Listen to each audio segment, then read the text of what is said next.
Cuando los artistas comienzan a trabajar en una obra, y ya sea cualquier tipo de artista, en el campo de la pintura, de la alfarería, en el campo de la escultura, ellos tienen en mente una idea que ellos desean plasmar, ya sea en el lienzo, ya sea en el barro, etcétera. Esa idea puede estar en su imaginación o puede ser tomada de un modelo real que el artista está tratando de plasmar, de reproducir en alguna forma. No siempre en una forma literal. Hay cierto tipo de arte que no representa las cosas en la manera en que nosotros la vemos, pero el artista tiene en su mente una idea que de alguna forma u otra él desea representar. Pero la obra del artista requiere de un modelo, ya sea real o imaginario. Los padres cristianos también tenemos una obra que realizar en la vida de nuestros hijos. Dios ha puesto sobre nuestros hombros la responsabilidad de moldear el carácter de nuestros hijos, la inigualable tarea de moldearlos de la misma forma que un alfarero moldea el barro. Y para realizar esta labor convenientemente no basta con tener un buen deseo. Al igual que el artista, nosotros necesitamos un modelo apropiado que imitar. Necesitamos buenas motivaciones que nos alienten en medio del desaliento, a seguir adelante en medio de la pesada tarea que significa moldear el carácter de un niño. Y finalmente necesitamos un método apropiado que nos permita llegar a la meta que nos hemos propuesto. Así que el anhelo de todo padre cristiano no debe ser la de criar hijos decentes. Ese anhelo lo tienen los paganos decentes, pero los cristianos no somos paganos adecentados, somos hijos de Dios y por lo tanto nuestra meta no puede ser otra que la de criar nuestros hijos en el temor de Dios.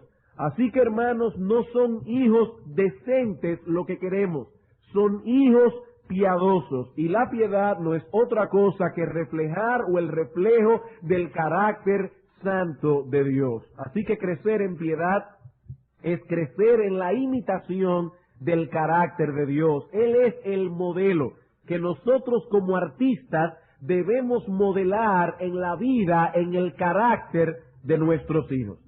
Sabemos que en esa tarea hay una labor que solo Dios puede realizar. Solo Dios puede cambiar el corazón de carne de nuestros hijos, de piedra, de nuestros hijos por un corazón de carne. Solo Dios puede obrar en ellos el arrepentimiento y la fe. Pero el hecho de que solo Dios puede hacer esas cosas no elimina la responsabilidad que Él mismo ha puesto sobre nosotros como padres de moldear el carácter de nuestros hijos. La visión cristiana de la vida no es fatalista. Los fatalistas nos dicen que no hay razón para preocuparnos, porque las cosas ocurrirán de todos modos, sea que nos afanemos o no, sea que cumplamos con nuestra responsabilidad o no. Pero hermanos, esa no es la enseñanza de la Escritura. Dios es soberano, el hombre es responsable, y Dios ha decretado obrar en la vida de nuestros hijos en el contexto de una paternidad responsable. Por eso vemos en toda la Escritura cómo esa paternidad responsable es impuesta sobre la vida de todo hombre. En Deuteronomio capítulo 6, versículo 5 en adelante, Dios dice: estas palabras que yo te mando hoy estarán sobre tu corazón y las hablarás a tus hijos al levantarte, al acostarte, al andar por el campo. Esa es tu responsabilidad. En Proverbios capítulo 22, versículo 6, Dios dice a los padres: instruye al niño en su camino. No es una opción, no es un buen consejo, es una orden que Dios ha dado a todo padre. En Efesios capítulo 6, versículo 4, Dios dice: padres, no provoquéis a ira a vuestros hijos, sino criadlos en la disciplina y amonestación del Señor. Y en el contexto de esa responsabilidad que tenemos como padres de moldear el carácter de nuestros hijos, en esta serie de sermones hemos visto ya la responsabilidad que tenemos de cultivar en ellos la gracia del dominio propio, la responsabilidad que tenemos de cultivar en ellos una saludable pureza sexual, cultivar la valiosa pero al mismo tiempo rarísima virtud de la fidelidad, y en esta noche trataremos cómo cultivar en ellos un espíritu compasivo y considerado. Cómo cultivar en ellos un espíritu compasivo y considerado. Como se ha estado diciendo en esta misma noche, nuestro Dios es un Dios compasivo, y dado que fuimos creados a su imagen y semejanza, y con la responsabilidad de ser un reflejo moral de quién Él es nuestro deber, nosotros como padres y como cristianos, imitar a nuestro Dios en esa característica, pero al mismo tiempo esforzarnos por desarrollarla en la vida de nuestros hijos. En la noche de hoy nosotros enfocaremos este aspecto de la vida piadosa a la luz de tres preguntas básicas. Y estas tres preguntas conformarán el esqueleto, el armazón de todo lo que queremos presentar en la tarde de hoy. La primera pregunta que trataremos de responder en esta noche con la ayuda del Señor es: ¿qué significa ser considerado y compasivo? En segundo lugar, ¿por qué debemos ser considerados y compasivos con los demás? Y finalmente, en tercer lugar, ¿cómo podemos cultivar y desarrollar esa característica en la vida de nuestros hijos? He aquí las tres preguntas que con la ayuda del Señor y yendo directamente a la palabra de Dios, vamos a tratar de responder en esta tarde o en esta noche. Así que vamos a comenzar en primer lugar con nuestra primera pregunta. Cuando hablamos de que debemos desarrollar en nuestra vida y en la vida de nuestros hijos un carácter, un espíritu compasivo y considerado, ¿a qué nos estamos refiriendo exactamente? Y debo aclarar aquí de antemano que hay dos formas en que nosotros podemos encarar esta pregunta, dos formas completamente distintas. Nosotros podríamos intentar arribar a una definición de lo que es el amor, la compasión, la consideración, la misericordia, etcétera. O podríamos ir directamente a los frutos que emanan de esta virtud. Y parece ser que esa es la forma en que Dios prefiere tratar el asunto en su palabra. No irse a una definición abstracta o teórica de lo que es el amor, de lo que es la compasión, de lo que es la consideración, sino que la Escritura trata el tema de una forma más práctica. ¿Cuáles son las cosas que emanan de un carácter compasivo? ¿Cuáles son las cosas que emanan de un corazón tierno y amoroso? Por ejemplo, en 1 Corintios capítulo 13, no vamos a estudiar ese texto, pero ustedes conocen ese pasaje muy bien. El apóstol Pablo nos dice allí que el ejercicio del amor envuelve ciertas cosas que nosotros debemos hacer y ciertas cosas que no debemos hacer. El apóstol Pablo dice: el amor hace esto, hace esto, hace esto. El amor no hace esto, no hace esto, no hace aquello.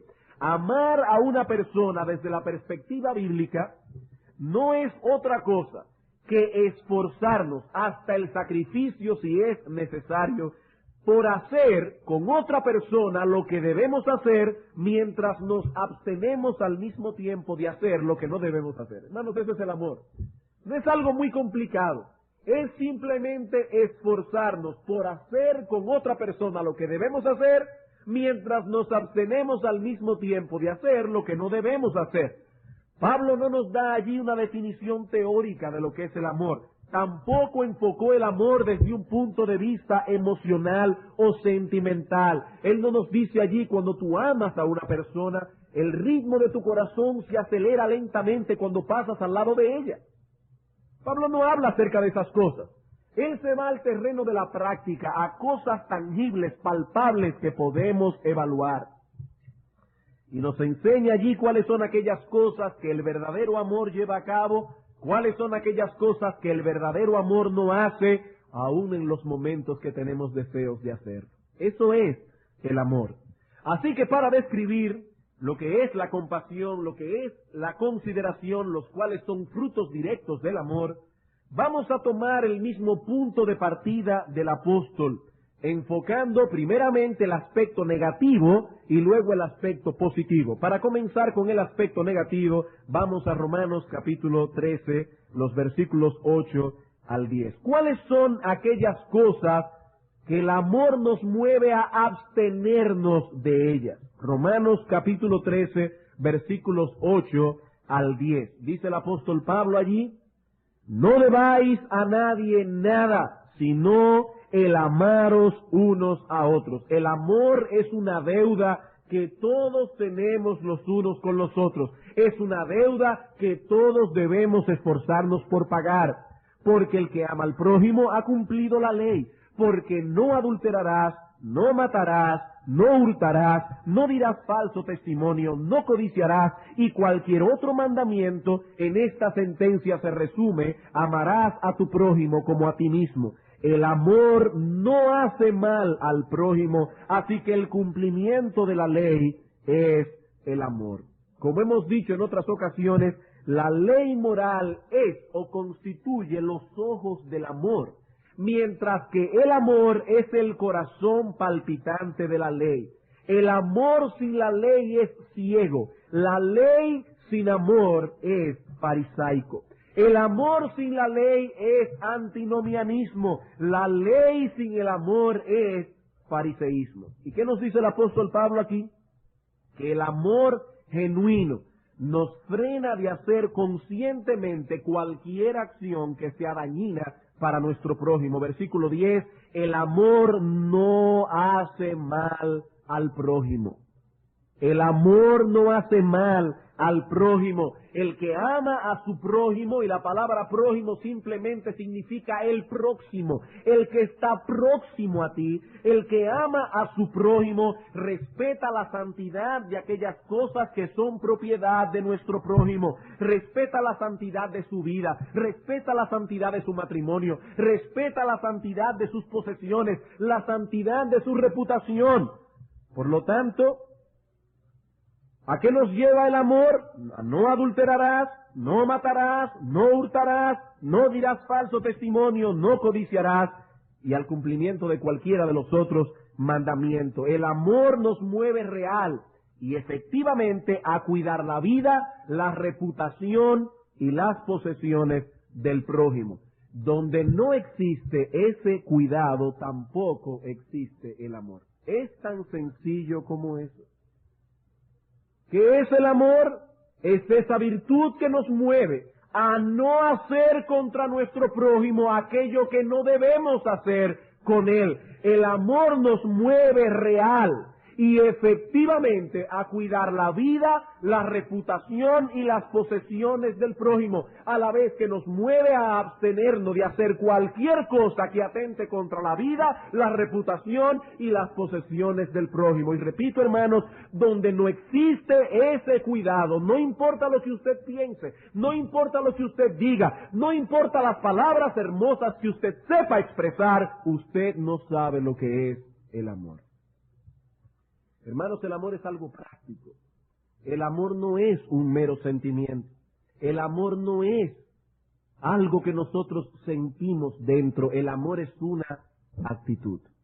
Es una actitud. Pero el amor no solo es conocido negativamente por lo que no hace, sino también positivamente por lo que hace.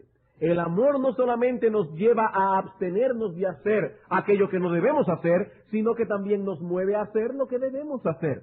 Mateo capítulo 25. Mateo capítulo 25, versículos 34 al 46. Algunos cristianos han sobreenfatizado tanto, hermanos, el que la salvación no es por obras, que se han olvidado del hecho de que la salvación es para obras. No somos salvos por obrar, pero somos salvos para obrar. Somos hechura suya, creados en Cristo Jesús para buenas obras, aunque la salvación no es por causa de tales obras. Pero hermanos, no podemos olvidar que el amor nos mueve a obrar en una forma palpable, tangible, por el bienestar de nuestro prójimo. Mateo capítulo 25, versículos 34 al 46. Entonces el rey dirá a los de su derecha: venid benditos de mi Padre, heredad el reino preparado para vosotros desde la fundación del mundo. Porque tuve hambre y me disteis de comer, tuve sed y me disteis de beber, fui forastero y me recogisteis, estuve desnudo y me cubristeis, enfermo y me visitasteis, en la cárcel y vinisteis a mí.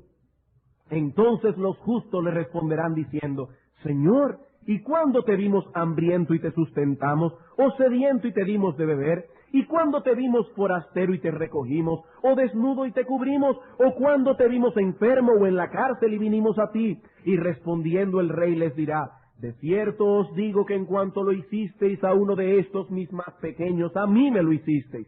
Entonces dirá también a los de su izquierda: apartaos de mí, malditos, al fuego eterno preparado para el diablo y sus ángeles. ¿Y cuál fue el horrible pecado de estos hombres? Porque tuve hambre y no me disteis de comer, tuve sed y no me disteis de beber, fui forastero y no me recogisteis, estuve desnudo y no me cubristeis, enfermo y en la cárcel y no me visitasteis. Entonces ellos también le responderán diciendo: Señor, ¿y cuándo te vimos hambriento, sediento, forastero, desnudo, enfermo o en la cárcel y no te servimos?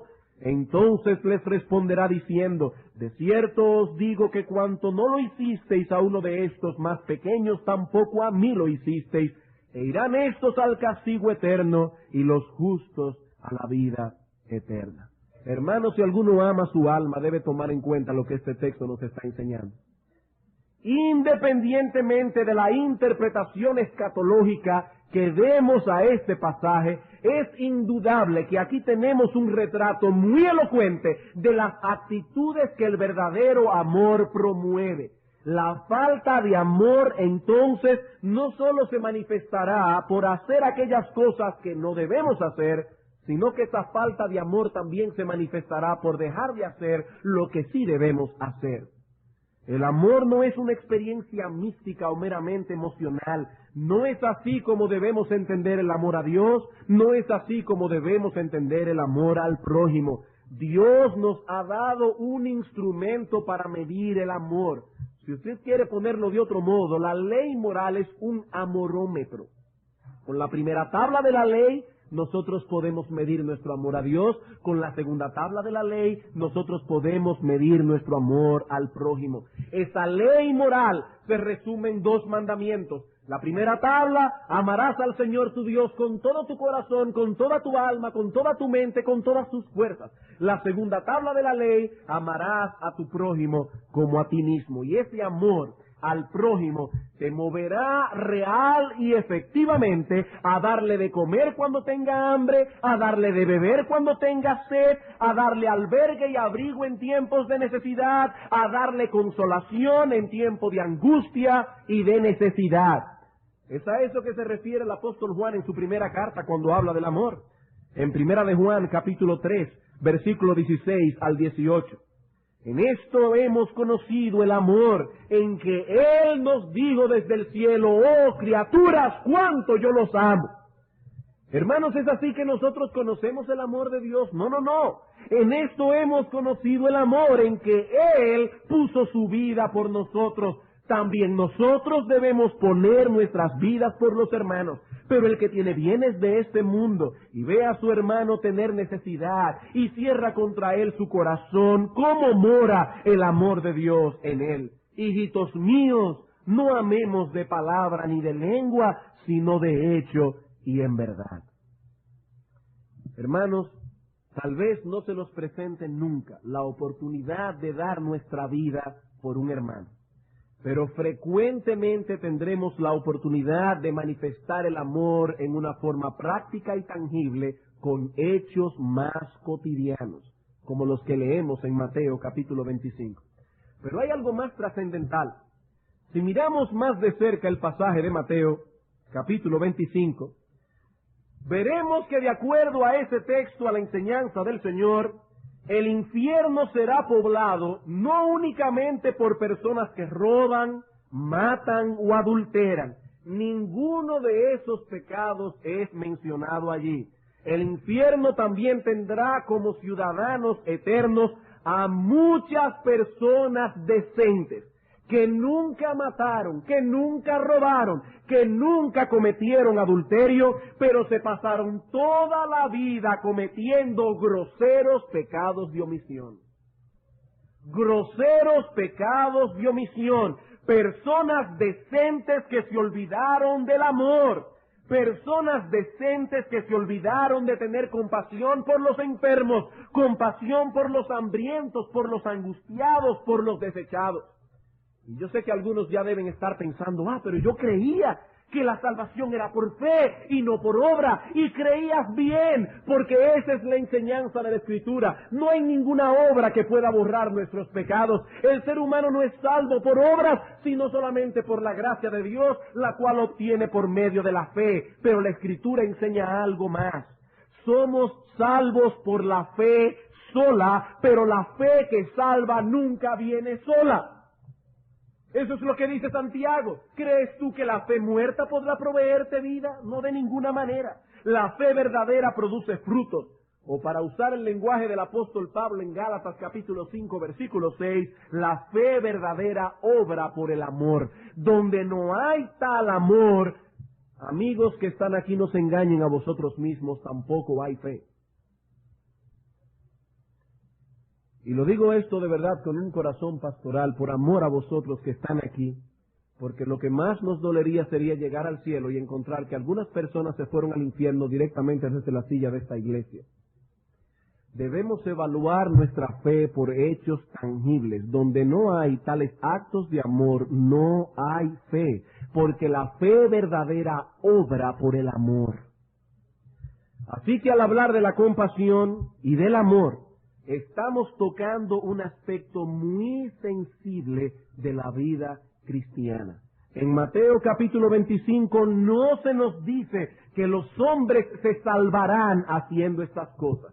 Tampoco nos enseña ese texto que todos los que hacen tales cosas son cristianos, porque el hombre natural exalta el altruismo, exalta las buenas obras. Por eso existen instituciones de personas no cristianas, humanitarias, que socorren a las personas necesitadas. Por eso se premian en el mundo a hombres que se esfuerzan por hacer cosas y promover el bienestar de los demás hombres. Por eso está el Premio Nobel de la Paz y otros premios que los hombres dan a los otros hombres. Así que este texto no enseña que toda persona que haga alguna de las cosas que están allí es necesariamente cristiana. Pero lo que sí enseña este texto es que aquellos que como un patrón de vida omiten hacer tales cosas, están demostrando con ello que la gracia de Dios no ha actuado en sus vidas, no importa lo que ellos digan.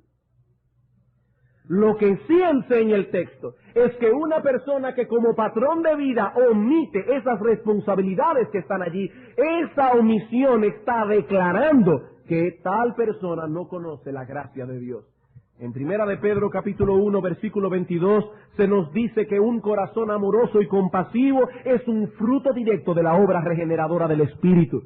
Dice en Primera de Pedro 1:22, habiendo purificado vuestras almas por la obediencia a la verdad mediante el Espíritu para el amor fraternal no fingido, amaos unos a otros entrañablemente de corazón puro. Esa obra regeneradora del Espíritu, a través de la cual nuestro corazón de piedra ha sido tornado en un corazón de carne, tenía un propósito primordial: para el amor fraternal no fingido.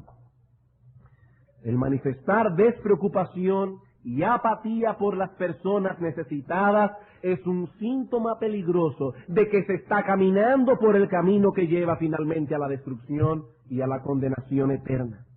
El corazón regenerado es movido eficazmente a amar, y el amor es compasivo, considerado, se manifiesta en una preocupación genuina por el bienestar de los otros. Es lo totalmente opuesto a una vida centrada en nosotros mismos, a una vida egoísta y egocéntrica. Las personas que carecen de amor se caracterizan por su egocentrismo. Su vida, sus conversaciones, sus pensamientos, sus preocupaciones giran alrededor de ellos mismos. Cuando hablan es usualmente de sí mismos, de sus problemas, de sus logros, de sus aflicciones o de sus alegrías.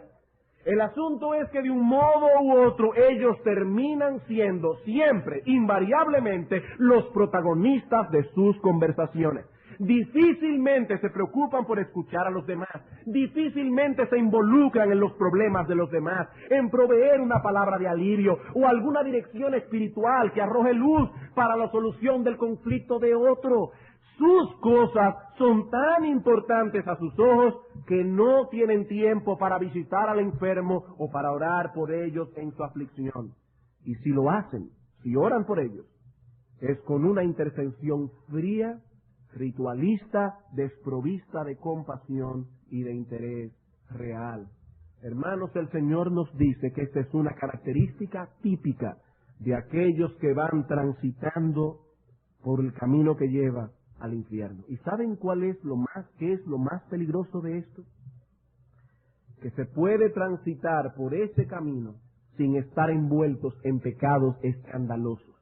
Se trata de pecados de omisión y por lo tanto de una naturaleza más sutil. Cuando el Señor revela la falta de amor de estas personas, ¿saben lo que ellos preguntaron?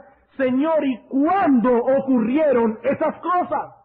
Son pecados sumamente sutiles. Si se hubiese tratado de ladrones, de homicidas, de adúlteros, y el Señor les hubiera dicho en el juicio final, ustedes recuerdan las veces que se escaparon de su casa para ir con otra mujer, se hubieran quedado con la boca callada porque ellos sabían que era así. ¿Recuerdan ustedes las veces que evadieron el impuesto sobre la renta? ¿Cómo tenían 2 libros en su empresa? ¿Recuerdan las veces que les robaron al Estado? ¿Recuerdan cómo ustedes llevaron una vida llena de odio, llena de envidia, llena de ira? Y tendrían que callarse la boca porque saben que eso era real. Pero estos hombres no pudieron detectar tal cosa en ellos y preguntaron, Señor, ¿cuándo ocurrieron esas cosas? Porque ni siquiera nos dimos cuenta de ellas. Hermanos, quizás algunos de esos individuos eran religiosos y pensaban que tenían sus papeles en regla con Dios porque al menos se guardaban de pecados groseros. A sus ojos ellos eran ovejas, a los ojos del Señor eran cabritos. Su falta de compasión y misericordia revelaba un corazón no regenerado. Nuestro Dios es un Dios compasivo. Él es amor, de donde se deduce que el que no ama no ha conocido a Dios. Debo aclarar que amor no es sinónimo de compasión, son 2 palabras distintas, pero una incluye a la otra. El amor es un término muy amplio que incluye la compasión. Y esa compasión se manifestará a través de hechos concretos. El amor procura hacer con el prójimo lo que debemos hacer. El amor procura abstenerse de hacer lo que no debemos hacer. Habiendo entonces aclarado, hermanos, a qué nos estamos refiriendo cuando hablamos de un espíritu compasivo y considerado, vamos ahora a pasar a nuestra segunda pregunta. ¿Y por qué debemos tener un espíritu compasivo y considerado? ¿Por qué razón en nuestro trato con los demás debemos ser considerados y compasivos? ¿Es acaso eso simplemente por una regla de buena conducta? ¿Porque debemos ser corteses? ¿Porque eso lo manda el libro de moral y cívica? No, no es únicamente por eso, es por una razón mucho más profunda. El cristianismo es una religión que produce frutos correctos por motivaciones correctas. Es una religión de motivación. No solo es importante lo que hacemos, sino también por qué lo hacemos. Y en este caso particular, debemos tener motivaciones correctas para no caer en ninguno de los 2 extremos que el hombre tiende a caer en su trato para con los demás. El hombre impío, dice la Biblia, que es como el mar en tempestad. Él siempre está en un extremo o en otro. El hombre piadoso es balanceado y nosotros debemos procurar ese balance y la única manera de llegar a ese balance es entendiendo el por qué. ¿Por qué debemos ser considerados y compasivos? Por un lado, algunas personas ven al hombre simplemente como un animal racional. La biología moderna ve al hombre así. Es un animal racional, restándole de ese modo la dignidad con que Dios invistió al ser humano.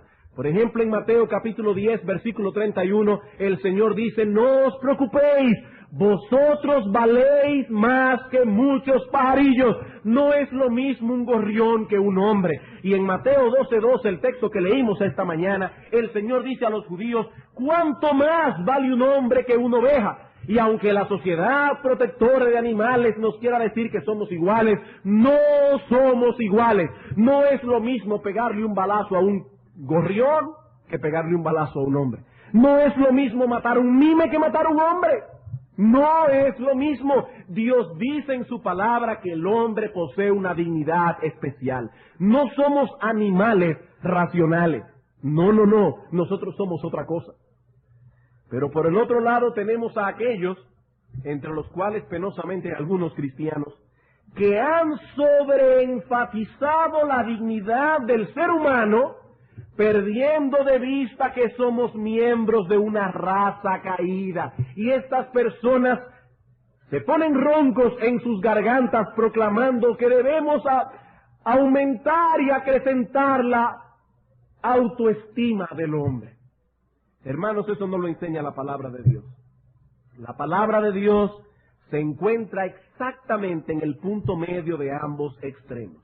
La Escritura nos dice que el hombre es un ser que se encuentra en una terrible condición espiritual. Somos esclavos del pecado, merecedores de la condenación eterna, desprovisto de toda vida espiritual y sin la menor capacidad de escapar de semejante condición por nosotros mismos. Pero al mismo tiempo nos enseña que el hombre fue hecho a la imagen de Dios y que debido a esa imagen divina el hombre debe ser tratado con dignidad. El hecho de que pertenecemos a una raza caída no elimina esto. Es verdad que la imagen divina quedó distorsionada, no eliminada, pero sí distorsionada por causa de la caída. Así que en algunos la imagen divina es más borrosa que en otros. En algunos es una foto casi acabada de tomar, en otros parece una foto que se tomó en el 1910. Uno no puede ver claramente la imagen de Dios, pero la imagen de Dios está allí. Todo ser humano lleva consigo la imagen divina. Y por esa razón, no por ninguna otra, y por esa razón debe ser respetado y tratado dignamente. Vamos a ver dos textos bíblicos. Génesis capítulo 9. Génesis capítulo 9. Así que por un lado no debemos decirle al hombre, como algunos dicen hoy, tú eres valioso, tú eres valioso, tú eres valioso, debes incrementar tu autoestima. Pero por el otro lado tampoco podemos decirle al hombre, tú eres una basura, tú eres una basura, tú eres una basura. Ninguna de las dos cosas.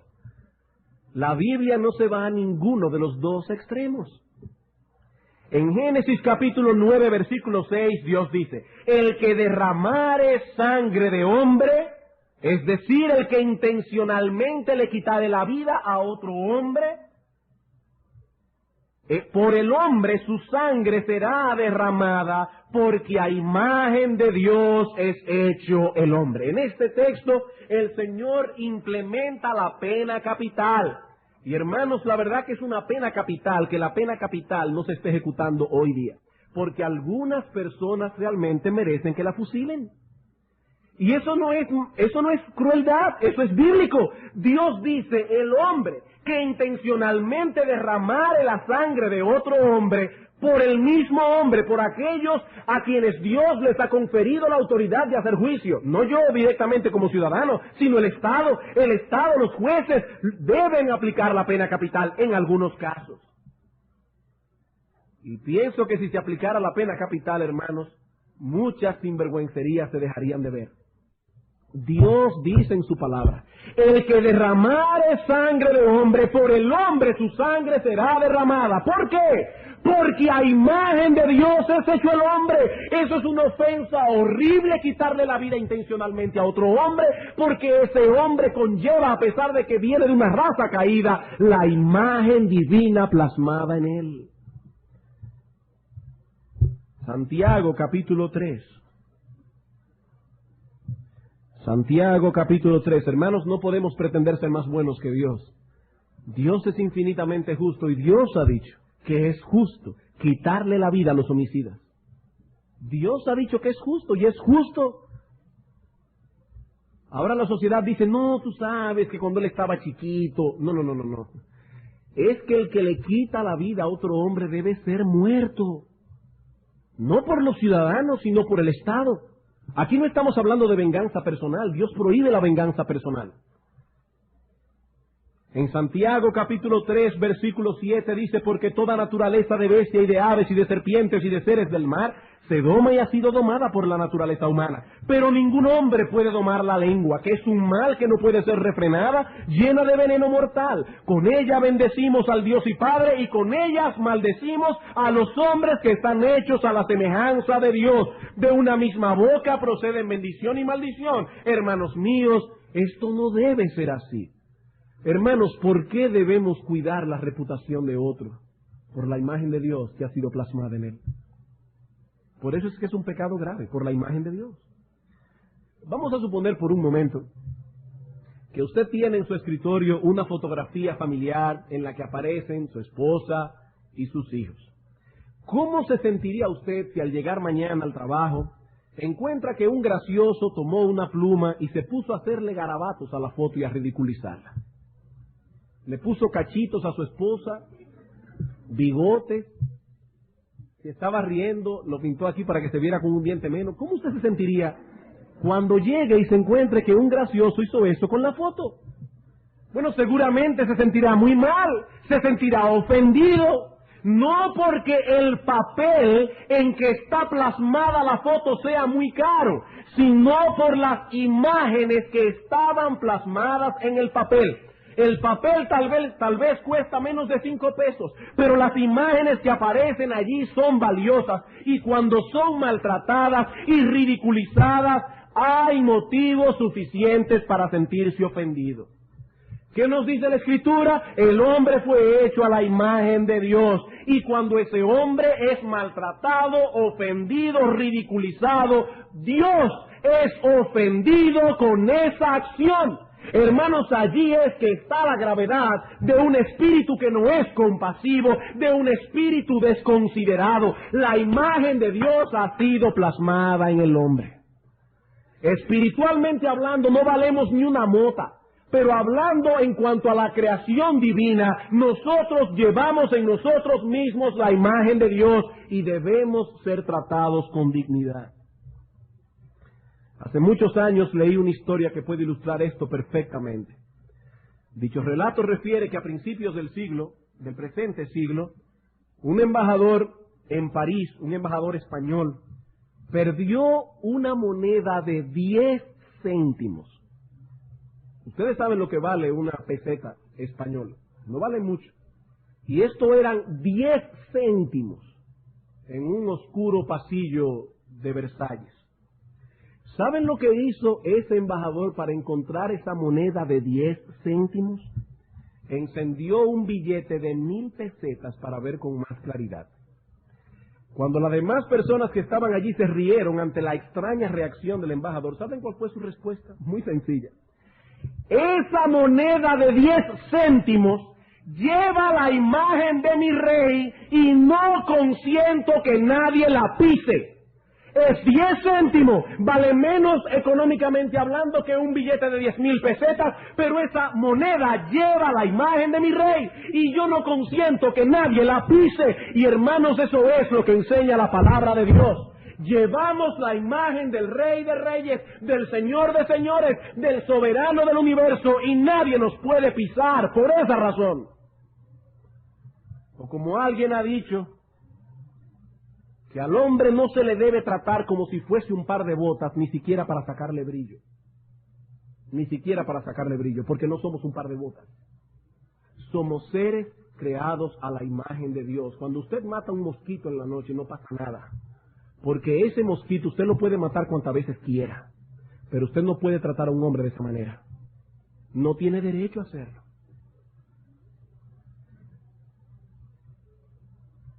¿Cuál es entonces el mandamiento positivo que se desprende del hecho de que el hombre fue creado a la imagen de Dios?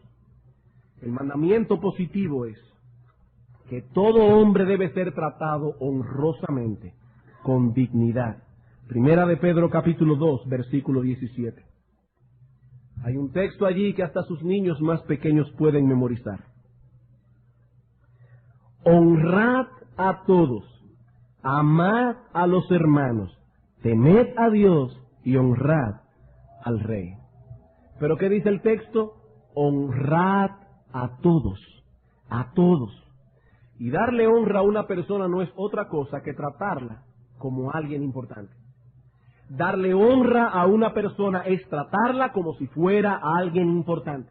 Cuando somos desconsiderados con alguien, no lo estamos tratando como alguien importante, sino más bien como alguien que no tiene ningún valor, ninguna utilidad. Y hermanos, esta es la manera en que debemos tratar este asunto con nuestros hijos. Muchas veces, Hablamos a nuestros hijos de la compasión y de la consideración, pero cometemos el error de quedarnos en un plano horizontal, tratando el problema a un nivel muy humano, pero esa no es la manera en que la Escritura enfrenta esto. Supongamos por un momento que uno de nuestros hijos se burló de su hermanito o de alguna otra persona. ¿Cómo debemos nosotros como padres enfrentar este asunto? Algunos se limitan a hacer esto. Toman a su hijo, se lo llevan aparte y le dicen: eso que hiciste no estuvo bien. ¿A ti te gustaría que te tratasen de esa manera? Hermanos, eso es manejar las cosas a un nivel meramente horizontal. Quizás sería mejor hacerlo de este modo. Fulanito, la Escritura nos dice que el hombre fue hecho a la imagen de Dios y que por esa razón debemos honrarlo. Y si su hijo sabe leer, enséñele primera de Pedro 2:17. Si no sabe leer, léaselo. Ahí dice fulanito: honrad a todos. Y eso quiere decir tratarlo como a alguien importante. Pero cuando tú te burlas de él, ¿piensas que estás tratándolo como a alguien importante? ¿O más bien lo estás tratando como algo que no sirve?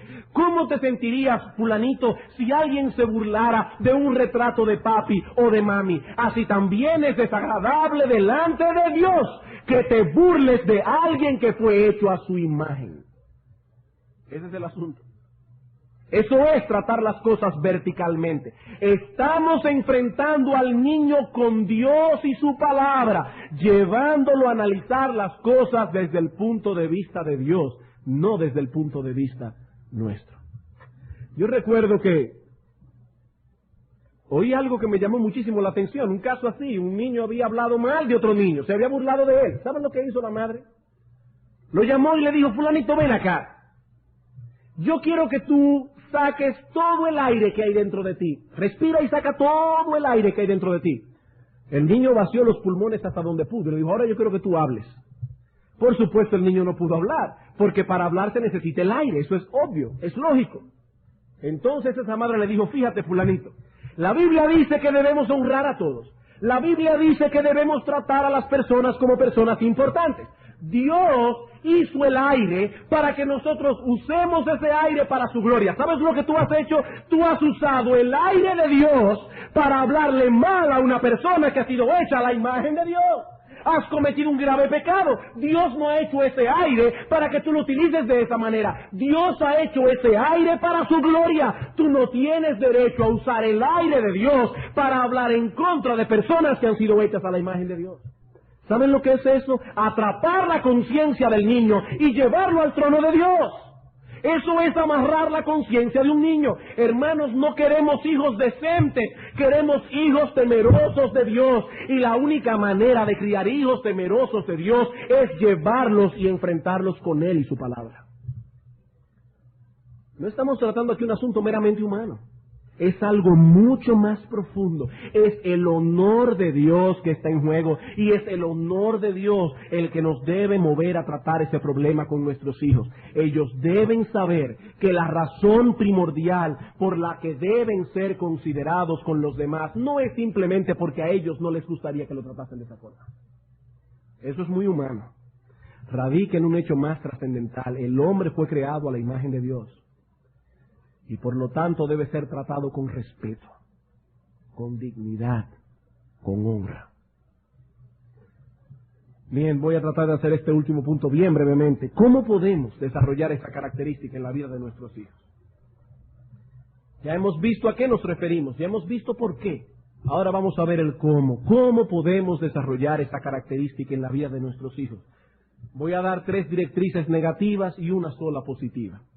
3 directrices negativas. Primero, si quieres que tus hijos desarrollen un espíritu compasivo y considerado, no los satures de atenciones y de posesiones. Si quieres que tus hijos desarrollen ese espíritu, no los satures de atenciones y posesiones. Hermanos, nuestros hijos necesitan atención. Nuestros hijos necesitan tiempo. Necesitan nuestros oídos, aún necesitan nuestras posesiones materiales. Pero noten cuidadosamente la palabra que usamos en nuestro encabezado. Estamos hablando de saturarlos. de atenciones y posesiones. Hemos dicho esto en otras ocasiones y por ello no nos extenderemos mucho en este punto. Pero debemos recordar que no es únicamente la posibilidad económica del padre lo que se ha de tomar en consideración a la hora de comprar algo a un niño. Usted puede tener $10 millones en una cuenta en Miami y eso no tiene nada que ver. No es la capacidad económica del padre lo que se ha de tomar en cuenta. Claro está, hay padres que tendrán ciertas posibilidades más que otros padres, pero todos deben tener la misma sensatez. Debemos conocer a nuestro hijo. Debemos conocer sus debilidades particulares. Debemos conocer la manera en que él maneja las posesiones que ya tiene, el lugar que él cree que ocupa en el hogar. Los niños necesitan saber que ellos son aceptados en el hogar, que ellos cuentan con un amor incondicional de parte de papi y de parte de mami, pero al mismo tiempo deben saber que ellos no son el centro de nuestra existencia. Ellos no son el centro de la casa. El centro de la casa es Dios. Y en segundo lugar, la relación de papi y mami. Cuando los padres se vuelcan hacia los hijos, aún en desmedro de la relación del esposo con la esposa, le hacen daño a sus hijos, crean niños inseguros, porque los niños no saben manejar tanta atención. Ellos no tienen capacidad para eso. Nosotros mismos, los adultos, no sabemos manejarlo. Mucho menos un niño.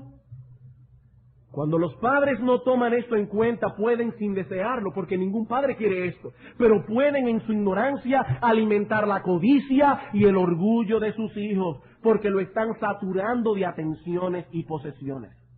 Nuestros hijos deben saber que los amamos, pero que ellos no son pequeños príncipes, que tienen el derecho de poseer todo lo que desean. Esa mentalidad será para ellos un obstáculo enorme que les impedirá desarrollar un espíritu compasivo y misericordioso, porque ellos creerán que todo el mundo se le debe, que ellos son el centro del universo. No, ellos no son el centro del universo. Así que, hermanos, si queremos levantar hijos compasivos, no los saturemos de atenciones y de posesiones. En segundo lugar, no haga por ellos lo que ellos pueden y deben hacer. En segundo lugar, no haga por ellos lo que ellos pueden y deben hacer. Aún el Señor Jesucristo tomó esto en cuenta en su trato con los discípulos. Cuando se paró delante de la tumba de Lázaro, había algo que solo él podía hacer: darle la vida al muerto. ¿Y qué hizo él? Con el poder divino que posee, le dijo: Lázaro, ven fuera. Pero habían otras cosas que los discípulos y las personas que estaban allí sí podían hacer. Ellos debían quitar la piedra, ellos debían desatar a Lázaro. Y Cristo no lo hizo. Él dejó que ellos lo hicieran. Una vez más cometeríamos aquí el error implicado en el encabezado anterior. Al hacerlo así, o sea, al hacer por ellos lo que ellos deben hacer, les estamos enseñando que son pequeños príncipes a quienes todo el mundo se le deben. Ellos deben aprender desde temprano que hay ciertas cosas que pueden y deben hacer. Debemos enseñarles desde pequeños a vestirse por sí mismos, debemos enseñarles a comer, a guardar sus juguetes, a arreglar sus cuartos. Hermanos, es triste cuando uno ve a un padre dándole la comida en la boca a un tajalón. Eso le hace daño a ese niño. Él debe aprender a comer, es algo que él puede y debe hacer. Le estamos enseñando que son pequeños príncipes. ¿Y saben por qué muchos padres violan esto? En ocasiones, y aquí debo confesar que yo he tenido que aprender mucho en este asunto. En ocasiones porque somos impacientes. Porque somos impacientes. Ellos no lo harán con la misma rapidez que nosotros lo hacemos, ni con la misma perfección. Entonces, ¿qué hacemos nosotros? Preferimos hacerlo nosotros y de ese modo vamos sistemáticamente castrando las capacidades de nuestros hijos. Los vamos anulando sistemáticamente y finalmente serán adultos buenos para nada. Hermanos, no hagamos por ellos lo que ellos deben y pueden hacer. Tercero, no los sobreproteja. No los sobreproteja. Hebreos capítulo 2, versículo 18.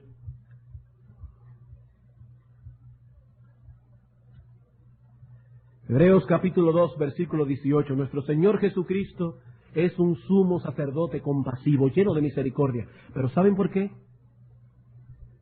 Porque Él sufrió. Porque Él sufrió.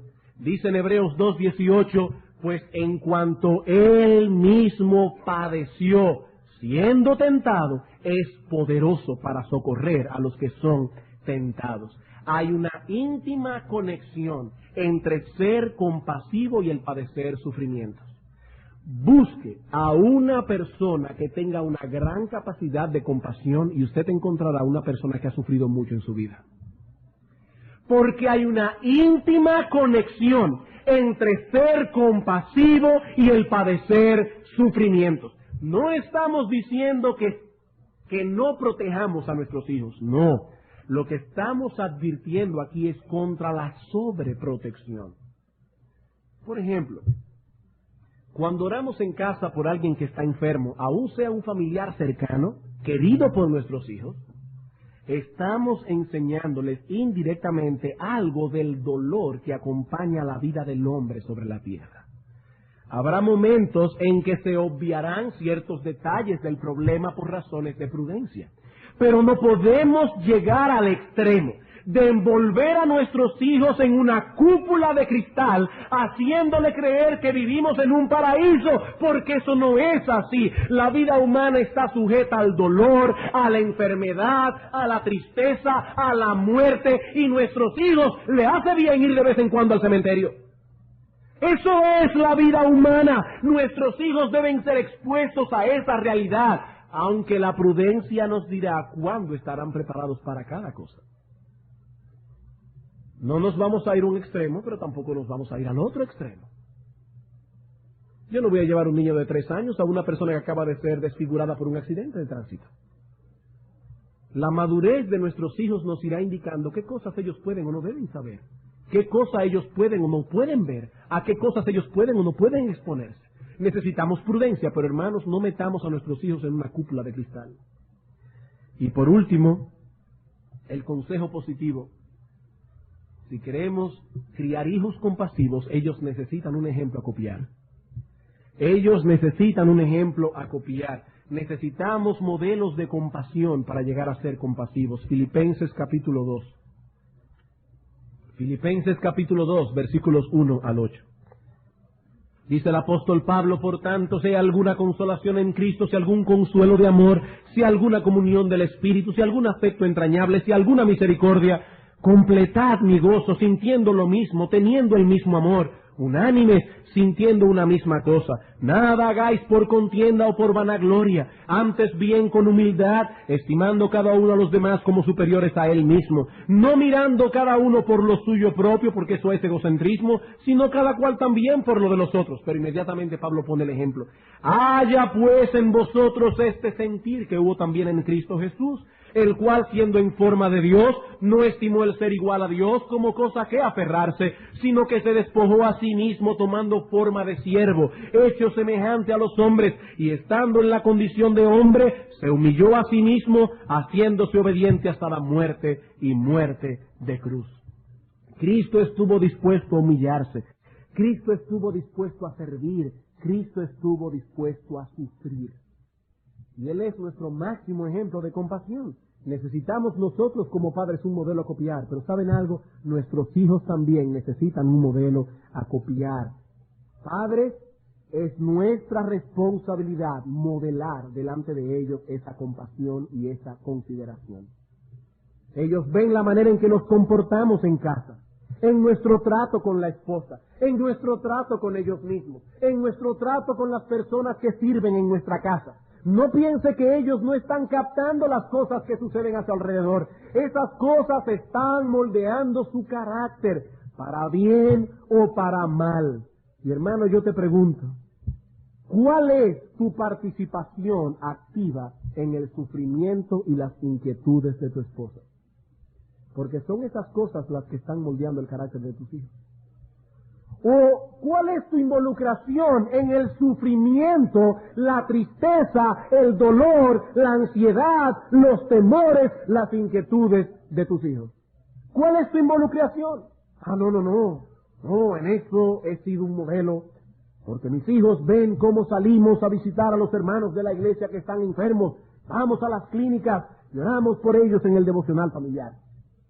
Todo eso está muy bien, pero no es suficiente, de hecho ni siquiera es lo más importante. La Escritura nos dice que debemos aprender a ser piadosos primero para con nuestra propia familia. Cuando nuestro hijo pasa por la terrible pena de que se le murió su gato o se le perdió, eso para él es importante, tan importante como lo es un negocio importante para ti. Es importante, tú dirás, pero es un gato. Sí, es un gato, pero es un gato que estaba en el fondo de su corazón. Y cuando ese gatico murió, cuando ese gatico se desapareció, eso le causó tristeza a tu hijo, eso le causó angustia, eso le causó dolor. Y la pregunta es, hermano, ¿qué tanto te estás ocupando tú en tu ocupadísimo tiempo de lidiar con esas inquietudes de la vida de tu hijo? De mostrarle compasión, de que tú estás allí para darle un brazo de apoyo en ese momento que para él es importante, en ese momento de dolor. Hermanos, es de ese modo que nuestros hijos serán influenciados positivamente para desarrollar un carácter compasivo, misericordioso. Cuando ellos vean a sus padres vivir esa compasión y esa consideración delante de ellos y sobre todo para con ellos mismos, para con ellos. Si descuidamos ese aspecto de la vida compasiva por estar demasiado envueltos en ser compasivos con los demás, ¿saben lo que va a suceder? Que tarde o temprano nuestros hijos comenzarán a sospechar de nuestras motivaciones y finalmente llegarán a la conclusión de que somos unos hipócritas. ¡Oh sí! Él está en todas las clínicas donde los hermanos están enfermos. Pero yo me corté el pie esta tarde montando bicicleta y mi padre no está aquí. A él no le interesa mi dolor. Y comienza el hijo a preocuparse por cuál será la verdadera motivación de su padre. Y saben, hermanos, lo triste de eso, llegarán a la conclusión de que somos unos hipócritas. Vivimos para mantener una pantalla para los demás, pero realmente no somos compasivos, porque no lo estamos haciendo con ellos. Oh, hermanos, vayamos a los evangelios para ver a Cristo allí ejerciendo compasión y misericordia. Para ver a Cristo allí llorando ante la tumba de Lázaro. Para ver a Cristo llorando con un gran clamor y con un gran dolor ante Jerusalén, diciendo: Jerusalén, Jerusalén. Cristo no dijo allí: los hombres no lloran. Yo no puedo darle esta imagen de debilidad a mis discípulos. Yo soy un macho. Solamente los hombres afeminados son los que lloran. No, hermanos, allí vemos a Cristo llorando ante la tumba de Lázaro, vemos a Cristo llorando ante Jerusalén, clamando con el corazón desgarrado por la ciudad que Él amaba.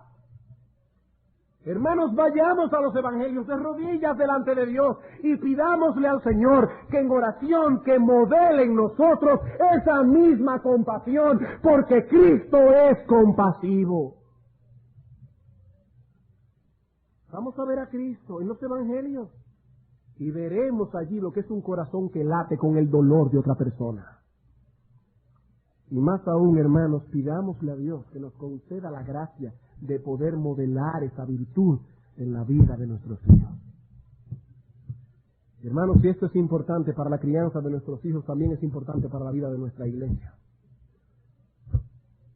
Nosotros los pastores pensamos que Dios está obrando en nuestra iglesia. No podemos decir que la comunión de los unos por los otros, con los otros y la preocupación de los unos por los otros es la misma que años atrás. Oh no, hermanos, eso sería ingratitud, no reconocer que el Espíritu de Dios ha estado obrando en la vida de nuestra iglesia. Pero hermanos, hay mucho camino que caminar en ese sentido. Hay mucho camino que andar, hermanos, todavía somos una iglesia demasiado profesional. Hermanos, nos falta calidez humana, nos falta amor filial, preocupación genuina los unos por los otros, ver una cara nueva en la iglesia, tragarte tu vergüenza, ir a preguntarle: hermano o amigo, ¿quién te invitó aquí? ¿Cuántas veces tienes viviendo esta iglesia? Y ojalá que no te pase como algunas veces nos ha pasado a algunos que te digan, tengo un año viniendo aquí, es la primera persona que se me acerca. Hermanos, eso no es una iglesia de Cristo. Eso no es una iglesia de Cristo. El mundo conocerá que somos discípulos de Cristo por la compasión que manifestemos los unos por los otros. Y aunque como pastor y no quisiera traer aquí una nota desagradable, porque en realidad Dios está obrando. Hermanos, nuestra iglesia no es lo que era hace unos años atrás. Pero todavía tenemos mucho camino que andar. Hay mucha compasión que desarrollar, mucho amor filial, preocupación genuina de los unos por los otros.